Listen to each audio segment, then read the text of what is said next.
It's Baon Serye time!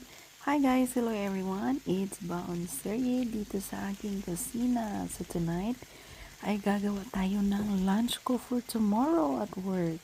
So meron akong 4 na pirasong chicken wings na minarinate ko kagabi.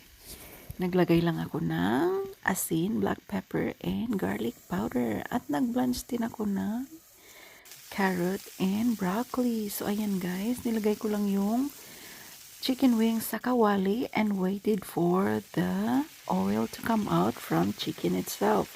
So yung mantika na mismo na galing sa chicken yung nagluluto ng aking food tonight. So yung binlunch kong broccoli and carrot ay naglagay din ako ng red and white onions. So naglagay din ako ng seasoning na pampalasa na garlic powder, onion powder, black pepper powder, and of course, salt to season our food. So, ayan guys, sa tingin pa lang, ulam na talaga siya. Kaya lagi akong nai-excite na magluto ng ulam ko every night. Kasi bukas ko pa siya makakakain. Kaya takam na talaga ako. Ayoko lang talagang i-break yung fasting ko. So, 18 hours na naman akong fasting. But luckily, tomorrow is my last day of fasting for the week. So, ayan guys, siniseparate ko na yung aking baon for tomorrow. And of course, loaded ng mga gulay yan.